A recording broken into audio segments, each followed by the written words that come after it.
ولا تشتروا بآیاتی ثمنا قلیلا۔ اللہ تبارک و تعالیٰ پارہ نمبر 1 سورہ بقرہ آیت نمبر 41 یعنی آیت نمبر 41 میں ارشاد فرماتا ہے ولا تشتروا بآیاتی ثمنا قلیلا، اور میری آیتوں کے بدلے میں تھوڑی قیمت وصول نہ کرو۔ یہ آیت بنی اسرائیل کے عالم کعب بن اشرف اور اس کے جو ساتھی جو دوسرے عالم تھے ان کے بارے میں نازل ہوئی، اور اس آیت میں اللہ تبارک و تعالیٰ نے کعب بن اشرف اور اس کے دوسرے ساتھی تھے ان کو اللہ تبارک و تعالیٰ نے حکم ارشاد فرمایا وَلَا تَشْتَرُوا بِآيَاتِ ثَمَنًا قَلِيلًا۔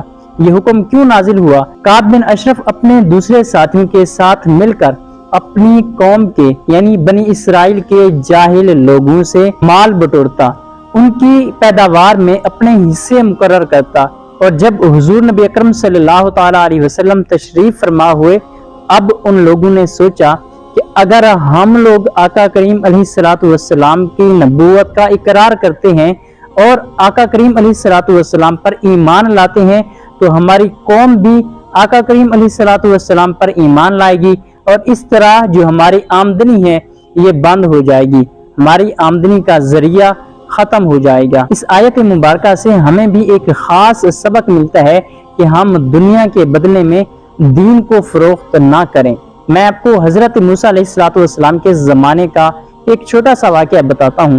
حضرت عثمان بن عبداللہ رضی اللہ تعالیٰ عنہ فرماتے ہیں کہ حضرت موسیٰ علیہ الصلوۃ والسلام کے پاس ایک شخص آیا کرتا تھا، آپ سے علم دین سیکھا کرتا تھا۔ اس شخص نے ایک عرصہ حضرت موسیٰ علیہ الصلوۃ والسلام کی خدمت میں رہ کر آپ علیہ الصلوۃ والسلام سے علم دین سیکھا۔ چند دنوں کے بعد اس نے حضرت موسیٰ علیہ الصلوۃ والسلام سے اجازت طلب کی کہ اب اسے یہ اجازت دی جائے وہ اپنے علاقے میں جائے، اپنی بستی میں جائے، اور چند دنوں کے بعد وہ واپس آ جائے گا۔ حضرت موسیٰ علیہ الصلوۃ والسلام نے اس شخص کو اجازت دی کہ وہ اپنی بستی میں جا سکتے ہیں۔ جب وہ شخص اپنی بستی میں گیا تو اس نے لوگوں سے یہ کہا کہ مجھے حضرت موسیٰ علیہ الصلوۃ والسلام نے یہ بتایا۔ حضرت موسیٰ علیہ الصلوۃ والسلام نے یہ فرمایا، میں نے حضرت موسیٰ علیہ الصلوۃ والسلام کو یہ فرماتے ہوئے سنا، اور اس طرح وہ لوگوں سے مال بٹورتا۔ لوگ اسے حضرت موسیٰ علیہ الصلوۃ والسلام کا قریبی سمجھ کر اس کی تعظیم کرتے اور اس کو مال عطا کرتے۔ جہاں بھی جاتا وہ لوگوں کو یہ کہتا ہے کہ مجھے حضرت موسیٰ علیہ الصلوۃ والسلام نے یہ بتایا۔ اب جب لوگ اسے مال دیتے تو وہ بہت خوش ہوتا اور جگہ جگہ جا کر کہتا کہ میں نے حضرت موسیٰ علیہ الصلوۃ والسلام کو یہ فرماتے ہوئے سنا۔ اسی طرح جب وہ مال کی لالچ میں آ گیا تو اب وہ حضرت موسیٰ علیہ الصلوۃ والسلام کی خدمت ببرکت میں حاضر نہ ہوا۔ جب ایک لمبا عرصہ گزر گیا تو حضرت موسیٰ علیہ الصلوۃ والسلام نے اس آدمی کے بارے میں تلاش شروع کر دی اور سوچا کہ یہ آدمی کیوں حاضر نہیں ہو رہا۔ اب اس آدمی کو تلاش کرنے کے لیے حضرت موسیٰ علیہ الصلوۃ والسلام چل پڑے۔ حضرت موسیٰ علیہ الصلوۃ والسلام نے کئی لوگوں سے اس کے بارے میں دریافت فرمایا، لیکن کسی نے بھی آپ علیہ الصلوۃ والسلام کو اس کے بارے میں کوئی خبر نہ دی۔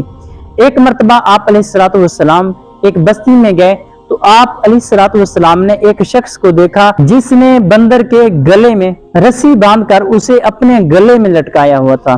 حضرت موسیٰ علیہ الصلوۃ والسلام نے اس شخص سے پوچھا کہ اے شخص تو کہاں سے آ رہا ہے؟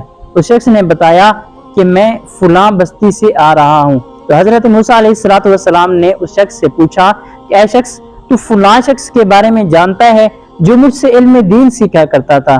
تو اس شخص نے اس خرگوش کی طرف اشارہ کرتے ہوئے کہا کہ یہ وہی شخص ہے، اللہ تبارک و تعالیٰ نے اسے خرگوش بنا دیا ہے۔ پھر اللہ تبارک و تعالیٰ نے حضرت موسیٰ علیہ الصلوۃ والسلام کی خدمت میں وحی نازل فرمائی اور فرمایا کہ اے موسیٰ کلیم اللہ علیہ الصلوۃ والسلام، میں نے اسے خرگوش بنا دیا ہے کیونکہ یہ شخص دنیا کے بدلے میں دین کو فروخت کرتا تھا، کیونکہ یہ شخص لوگوں سے مال بٹورا کرتا تھا۔ اس میں ہمارے لیے ایک بہت بڑا سبق ہے کہ ہم لوگ دنیا کے بدلے میں دین کو فروخت نہ کریں، دین کے نام پر ہم لوگوں سے مال نہ بٹوریں۔ اللہ تبارک و تعالی ہمیں قرآنی احکام کو صحیح معنی میں سمجھنے کی اور اس پر عمل کرنے کی توفیق عطا فرمائے۔ وما علینا الا البلاغ المبین۔